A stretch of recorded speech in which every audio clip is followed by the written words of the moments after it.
TV9 bureau chief Rakesh తో మాట్లాడదాం. తెలంగాణ భవన్ నుంచి లైవ్ లో అందుబాటులో ఉన్నారు. రాకేష్, పార్టీ విస్తృత స్థాయి సమావేశంలో కీలక వ్యాఖ్యలు చేశారు కేసీఆర్. ఇంకా ఏ అంశాలపై చర్చిస్తున్నారు? మొత్తం ఎంతమంది ఈ విస్తృత స్థాయి సమావేశానికి హాజరయ్యారు?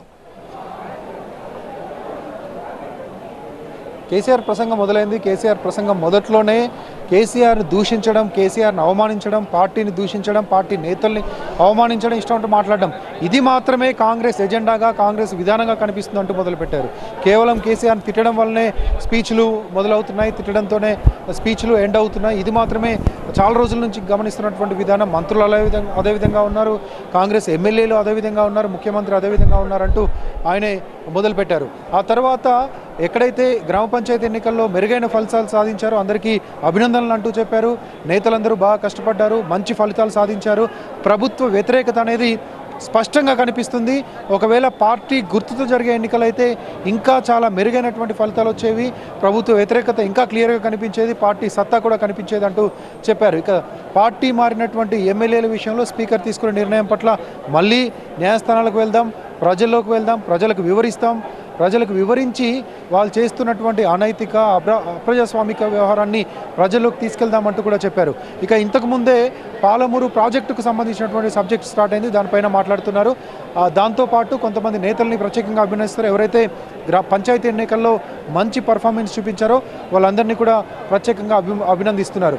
ప్రభుత్వ వ్యతిరేకత ఈ రకంగా ఉంటే కూడా ప్రభుత్వం మారట్లేదు. దాంతోపాటు ప్రతిపక్షంగా మనం ఇంకా 2 సంవత్సరాలు టైం ఇచ్చాము, ఇంకా సరిపోయింది, ప్రజల పక్షాన పోరాడాల్సినటువంటి సమయం వచ్చింది, ప్రజల పక్షాన గట్టిగా పోరాడాల్సినటువంటి సమయం మొదలైంది అంటూ కేసీఆర్ లోపల చెప్తున్నారు. మొత్తం 500 మంది ఉన్నారు.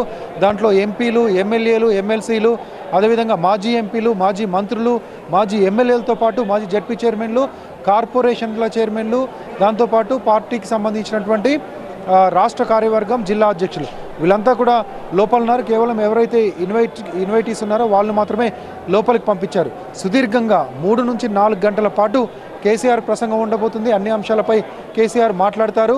కొంతమంది ముఖ్య నాయకుల అభిప్రాయాలను కూడా తీసుకుంటారు. గ్రౌండ్ లెవెల్లో ఉన్నటువంటి గ్రౌండ్ రియాలిటీ, ప్రభుత్వం చేస్తున్నటువంటి పనుల పట్లను, ప్రభుత్వం చేపట్టినటువంటి కార్యక్రమాలు, పథకాల పట్ల ప్రజల్లో ఏ రకమైనటువంటి అభిప్రాయం ఉంది అనే జెన్యూన్ రిపోర్ట్ను కూడా వాళ్ళ దగ్గర నుంచి తీసుకుంటారు. ఇక దాంతోపాటు 3 జిల్లాలు నల్గొండ, మహబూబ్ నగర్, రంగారెడ్డి, ఈ 3 జిల్లాల్లో 3 భారీ బహిరంగ సభలు పెట్టి పాలమూరు ప్రాజెక్టుకు సంబంధించినటువంటి నీటి విషయంలో ప్రభుత్వం తీసుకున్నటువంటి నిర్ణయం వల్ల రైతులు ఎంత మేరకు నష్టపోతారు, ఆ భవిష్యత్తులో ఆ నీటిని పూర్తిగా శాశ్వతంగా కోల్పోయేటువంటి 45 టీఎంసీల నీటిని శాశ్వతంగా కోల్పోయేటువంటి అవకాశం ఉంటుంది. కాబట్టి దాని పట్ల కూడా ప్రజల్లోకి ఎలా ఎడ్యుకేట్ చేయాలి, ముఖ్యంగా ఈ 3 జిల్లాల ప్రజలకు ఎలా ఈ విషయాన్ని చేరవేయాలనే విషయంలో కొంత చర్చ జరుగుతుంది.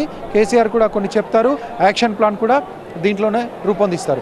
ఇక పార్టీకి సంబంధించినటువంటి విషయాలు, పార్టీ ఇంటర్నల్ సంస్థాగత నిర్మాణం, పార్టీలో ఈ మధ్య కాలంలో కొంతమంది పార్టీలో బయటకు వెళ్ళిపోవడము, కొంతమంది జాయిన్ అవ్వడం, ఈ రకమైనటువంటి పరిణామాలు, కవిత వ్యవహారం, కవిత చేస్తున్నటువంటి ఆరోపణలు, పార్టీ మెంబర్షిప్, పార్టీకి సంబంధించినటువంటి మండల, జిల్లా, రాష్ట్ర కమిటీల ఏర్పాటు, వీటన్నిటిపైన కూడా చర్చిస్తారు. ఆ తర్వాత సాయంత్రం 5 నుంచి 6 గంటల మధ్య కేసీఆర్ ప్రెస్ మీట్ కూడా ఉండబోతుంది.